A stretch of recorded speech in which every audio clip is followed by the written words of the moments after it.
उसका दूसरा बाब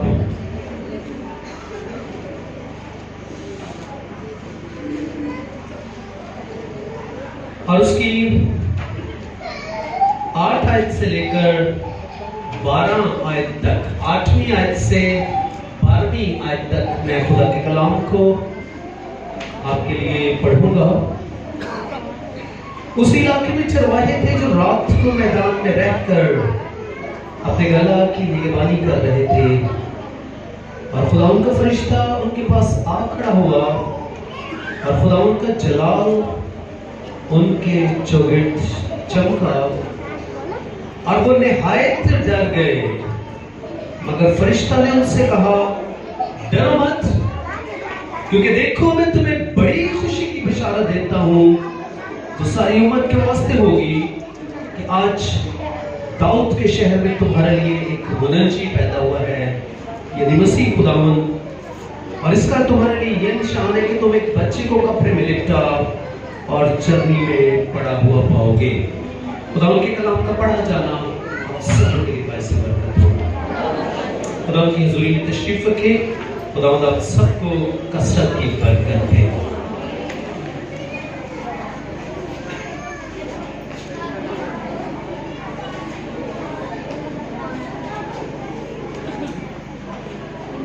बेटा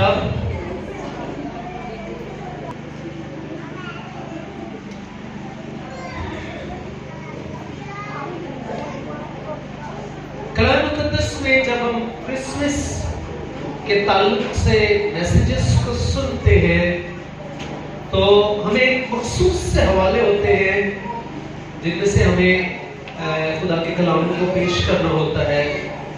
और कलाम में भी लिखा है ना कि बामौका बातें जो हैं वो रुपीली टोकरियों में सोने के सेब हैं। मौका क्रिसमस का है और मैसेज भी क्रिसमस के ही ताल्लुक से होगा। आज का जो मेरा जो मरकजी आयत होगी वो है 10वीं आयत। और 10वीं आयत क्या है? मगर फरिश्ता ने उनसे कहा, डरो मत, क्योंकि देखो मैं तुम्हें छोटी खुशी की बिशारत देता हूं। है जी?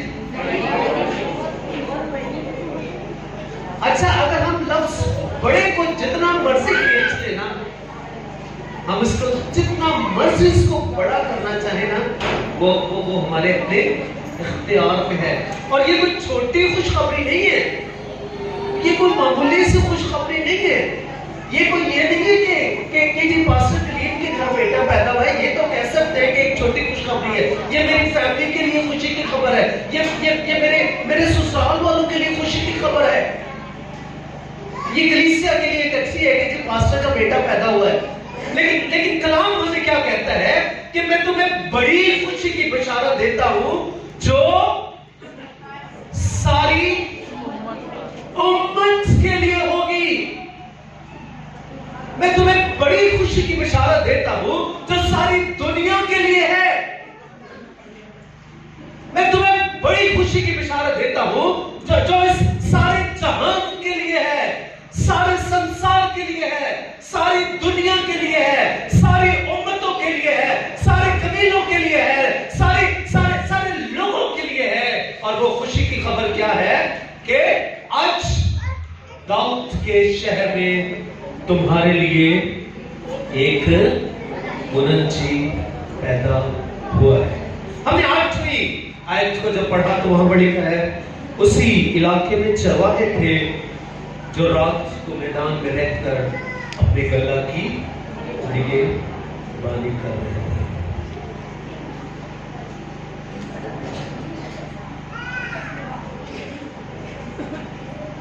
ये वो लोग थे जो अपने बर्रों को पालते थे, अपने जानवरों को पालते थे कि हैकल में कुर्बानी करने के लिए लोग उन्हें यहां से खरीदे। और हम देखते हैं ना कि उस हैकल में एक जबरदस्त किस्म का कारोबार भी हो रहा होता था और जब जीसस ने खिदमत को शुरू की तो उन्होंने खिदमत के आगाज ही में वो क्या करते हैं कि वो एक घोड़ा बनाते हैं और रस्सियों को घोड़ा बनाकर उन्होंने हैकल में जाकर उन सब लोगों को जो वहां पर खरीदो फरोख्त कर रहे थे, जो तिजारत कर रहे थे, उनके तख्तों को उन्होंने उलट दिया। क्योंकि उस वक्त जो है वो एक वक्त ऐसा आया कि जब खुदा का घर जो था वो तिजारत का घर बना हुआ था। चरवाहे हैं और हम अक्सर इस बात को सीखते हैं कि उस वक्त चरवाहे जो थे वो पिसा हुआ तबका था।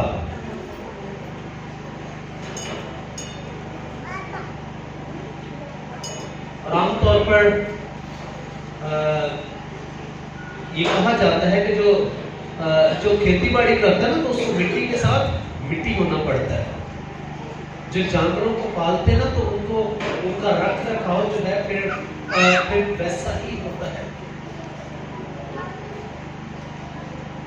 और ये वो तबका है जो रद्द किया हुआ तबका है। और मैं एक जगह पे पढ़ रहा था कि इनसे स्मेल आती थी और लोग इन्हें इवन इनके बारे में ये भी कहा जाता था कि इन्हें जल्दी से अलाउ नहीं होता था कि ये हैकल में चले जाए। इन्हें हैकल में भी नहीं आने देते थे। इन्हें वो जो मस्ती एक तबका था ना वो कहता था कि इनसे स्मेल आती है।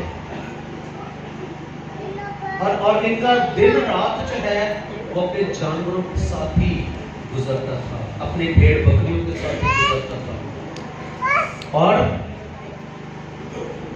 कलाम हमें कहता है कि वो अपनी रोज की मामूल के मुताबिक वो अपने गल्ला की निगहबानी कर रहे हैं। रात को वो गल्ले को चराते हैं और जब दिन में वो चराते हैं और रात को वो एक जगह इकट्ठे करके वो वहां पर उनको जो है वो पहरा भी देते हैं कि कहीं कोई जंगली जानवर आकर उनके जानवर को ले जाए। ऐसे में एक अजीब वाकया होता है जो शायद इससे पहले उनकी तारीख में, उनकी जिंदगी में ना हुआ हो। और वो वाकया क्या होता है कि कलाम हमें कहता है कि खुदावंद का जलाल जो है वो उनके चौगिर्द। और हमने अक्सर संडे स्कूल में भी ये टैब्लो होते हैं, आपने कई दफा टीवी पे भी या मुख्तलिफ टैब्लोस देखे होंगे कि जब वो चरवाहे वो अपने मामूल के मुताबिक अपने गल्ला की निगहबानी कर रहे हैं और जब उनके ऊपर जलाल चमकता है, नूर चमकता है, तो वो क्या होता है, वो गिर जाते हैं। वो उस जलाल की ताब नहीं ला सकते, वो उसको बर्दाश्त नहीं कर सकते और वो गिर जाते हैं, वो डर जाते हैं। और आज का जो मेरा खास जो एक लफ्ज है ना डर, मैं उस पे बात करूंगा। 10वीं आयत में से लफ्ज डर जो है वो 2 दफा आया है कि खुदावंद का जलाल उनके चौगिर्द चमका और वो निहायत डर गए। 9वीं आयत में लफ्ज डर इस्तेमाल हुआ है और 10वीं आयत में फिर उनके हौसले को बढ़ाया जाता है, उनकी हिम्मत को बढ़ाया जाता है और उन्हें कहा जाता है कि डरो मत।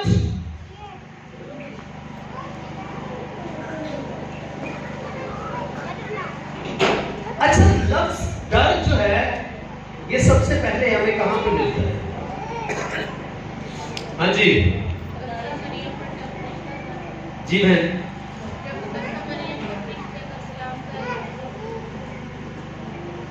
लफ्ज डर मैंने कहा कि बाइबल जी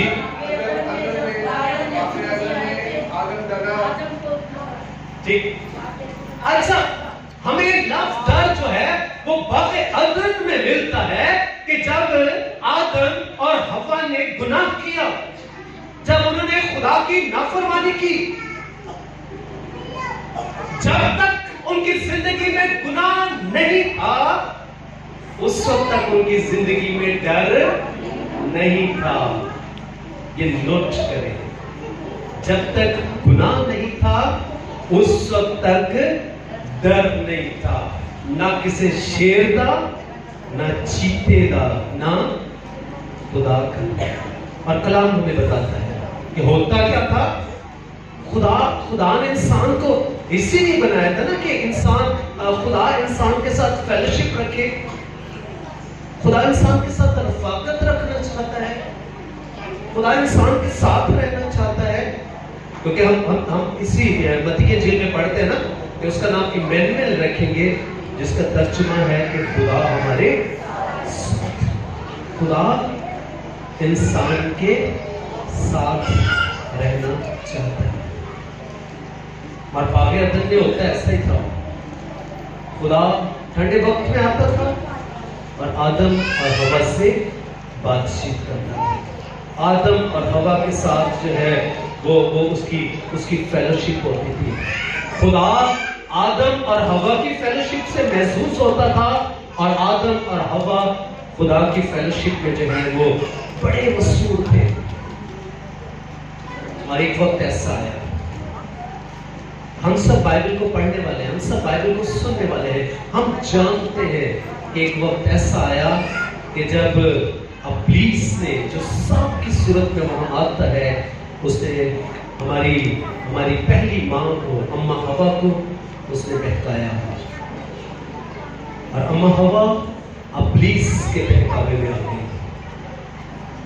इब्लीस के बहकावे में आकर उसने उस फल को खुद भी खाया और उसने अपने साथी को, अपने शौहर को भी उसने दिया। उन्हें भी बेचारे ने उनकी गल नूं। और आज इसी ताल्लुक से आप कुछ सीखेंगे भी यहाँ पर जब बच्चे ड्रामा करेंगे।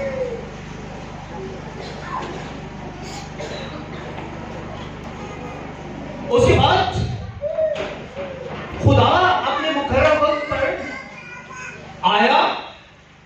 उसने आदम और हवा को पुकारा, आदम आदम। खुदा आदम को पुकारता है और आगे से आदम का क्या जवाब है? मैंने बाग में तेरी आवाज सुनी और मैं डरा। मैंने बाग में तेरी आवाज सुनी और मैं डरा। उससे पहले आदम ने पता नहीं कितनी दफा खुदा की आवाज को सुना था, पता नहीं उसकी कितनी मुलाकातें हुई थी, पता नहीं कितनी देर से वो वहां पर रह रहे थे, हमें कुछ नहीं पता। लेकिन इतना पता है कि खुदा ठंडे वक्त में उनसे मुलाकात करता है। खुदा आदम को पुकारता है और आदम कहता है कि मैंने बाग में तेरी आवाज सुनी और मैं डरा क्योंकि मैं नंगा था। और आज हम सीखेंगे कि इंसान के अंदर डर उस वक्त आता है जब उसकी जिंदगी के अंदर गुनाह होता है। हम मुल्क पाकिस्तान में रहते हैं और इस मुल्क का एक कानून है। अगर हम उस कानून के दायरे में रहेंगे तो फिर हमें डरने की जरूरत नहीं है। लेकिन अगर हम उस कानून की वायलेशन करेंगे, अगर हम उस कानून को तोड़ेंगे, अगर हम उस कानून के ऑपोजिट चलेंगे तो फिर हमारे अंदर डर होगा। हाँ, और मैं पुठा काम किया है तो मैं पकड़िया जा सकता है, मुझे पकड़ सकते हैं। अगर आप सीधे हैं, अगर हम ठीक तौर पर अपनी जिंदगी को बसर कर रहे हैं, कानून का एहतराम कर रहे हैं, कानून के मुताबिक अपनी जिंदगी को बसर कर रहे हैं, तो फिर हमें डरने की जरूरत नहीं है। डर उस वक्त होगा कि जब हमारी जिंदगी के अंदर हम अपने मुल्क के कानून को तोड़ेंगे। आदम की जिंदगी के अंदर डर उस वक्त पैदा हुआ जब उसने गुनाह किया। किया। जब उसने उस ममनूए फल को खाया जिसके लिए खुदा ने उन्हें मना किया था, तो उसके बाद उनकी जिंदगी में डर पैदा हुआ। और ये डर जो है उस वक्त से ही चला आ रहा है। डर उस वक्त से ही चला आ रहा है। और आज जो भी जिंदगी जिसके अंदर गुनाह है, जो गुनाह में जिंदगी बसर कर रही है, उसके अंदर डर है।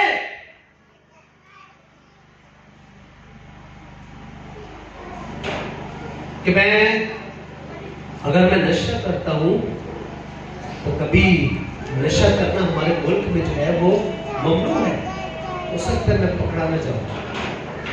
चोरी करता हूं, चोरी करना मना है, मैं पकड़ा न जाऊं, डर है।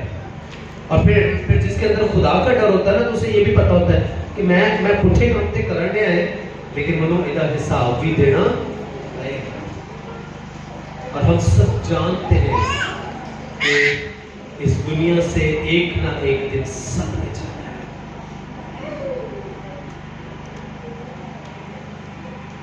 और फिर जैसे काम होंगे वैसा ही अजर मिलेगा। दुनिया के अंदर खौफ है, डर है।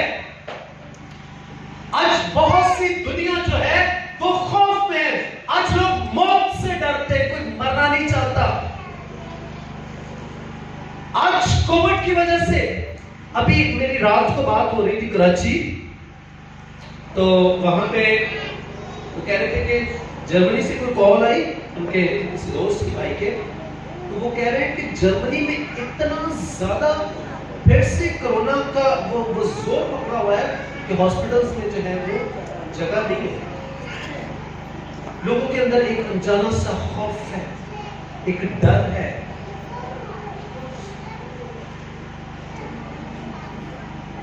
और इसी डर को, मौत के डर को दूर करने के लिए, गुनाह के डर को दूर करने के लिए, अबीस के डर को दूर करने के लिए, उस सारे खौफ को दूर करने के लिए खुदा का बेटा यीशु जो है वो इस दुनिया में आया। और फरिश्ता चरवाहों से कहता है, डरो मत, तुमने जितना डरना था डर लिया। तुसी जितना खौफजदा होना सी हो गए, हुण तुहानू डरन दी जरूरत नहीं, क्योंकि मैं तुम्हें बड़ी खुशी की बिशारत देता हूं जो सारी उम्मत के वास्ते होगी कि आज दाऊद के शहर में तुम्हारे लिए एक मुनज्जी पैदा हुआ है। मुनज्जी का मतलब क्या है?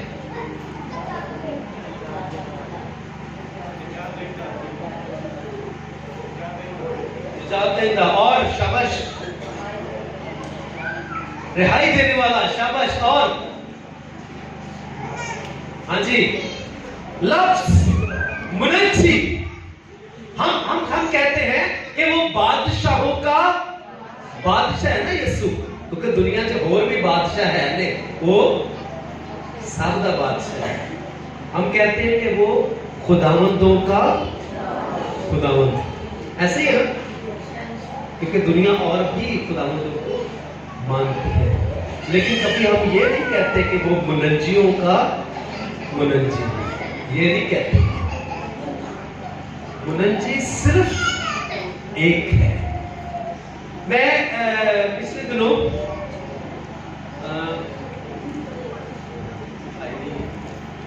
वो जो पहले जाते हैं वो एक हिंदुइज्म से एक बंदा क्रिश्चियनिटी में आया, तो वो क्या कहने लगा, उससे किसी ने पूछा कि आप लोग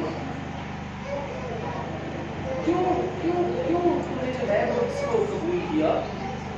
तो वो कहने लगा कि तुमने क्यों जीसस को कबूल किया? तो वो कहने लगा कि यार हमारे लाखों देवता हैं, हम बहुत से माबूदों को मानते हैं, लेकिन उन माबूदों में कोई भी ऐसा माबूद नहीं है जो मुनज्जी है, जो छुटकारा दे सके, जो रिहाई दे सके, जो गुनाहों को धो सके। हम बादशाहों का बादशाह उसे कहते हैं, खुदावंदों का खुदावंद उसे कहते हैं, लेकिन मुनज्जी रिहाई देने वाला, छुटकारा देने वाला, मखलसी देने वाला, गुनाहों को धोने वाला कोई और नहीं है, सिर्फ एक है, और वो है खुदा का बेटा यीशु। मैं तुम्हें बड़ी खुशी की बिशारत देता हूं जो सारी उम्मत के वास्ते है कि आज दाऊद के शहर में तुम्हारे लिए एक मुनज्जी पैदा हुआ है, यानी मसीह खुदावंद। अजीजों, आप हमें डरने की जरूरत नहीं है। कम से कम जो लोग मसीह को कबूल कर लेते हैं, जो सब में शख्सी जात दहिंदा मान लेते हैं, उन्हें उन्हें उन्हें मौत से नहीं खौफ आना चाहिए।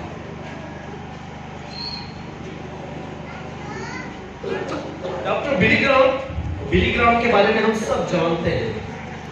बिली ग्राम की एक स्टेटमेंट आई कि जब वो मरने के करीब था तो उसने कहा कि लोग रो रहे थे, तो उसने कहा कि यार अगर कोई अब तुमसे मेरे बारे में पूछे ना कि बिली ग्राम कहाँ है, तो उसे कहना कि उसने अपना एड्रेस जो है वो चेंज कर लिया है। पहले वो दुनिया में था, अब वो खुदा के पास। उसने अपना एड्रेस चेंज कर लिया, उसने अपनी जगह तब्दील कर ली है। इसलिए बीगे मसीही हमें खौफजदा होने की, हमें डरने की जरूरत नहीं है। फरिश्ते डर गए और चरवाहे डर गए, और फरिश्ते ने उनके अंदर से उस डर और खौफ को दूर किया कि डरो मत। आज मैं आपसे कहता हूं, खुदा पर, खुदा के बेटे यीशु पर ईमान रखते हुए हमें डरने और खौफजदा होने की जरूरत नहीं है। साल के कितने दिन होते हैं? 365 दिन, और बाइबल मुकद्दस में तकरीबन 366 ऐसे खुदा के वादे हैं, ऐसे खुदा की खूबसूरत तसल्ली हमें मिलती है, और उसके लिए जो आयात या हमें उसके मिलते जुलते जो लफ्ज है वो हमें 366 मिलते हैं। और खुदा ने हर दिन के लिए, हर रोज के लिए हमारे डर और खौफ को उसने दूर किया हुआ। इसलिए कोरोना है, हमें डरने की जरूरत नहीं है, क्योंकि जिस खुदा को, मैं ये नहीं कह रहा कि हमें एहतियात भी नहीं करनी, हमें एहतियात करनी है, हमें एहतियात करनी है, लेकिन जिस खुदा की हम इबादत करते हैं उसने हमें कहा है कि डरो मत, क्योंकि देखो मैं दुनिया के आखिर तक हमेशा हमेशा हमेशा तुम्हारे साथ हूँ। खुदा इस कलाम के वसीला से हम सबको बरकत दे।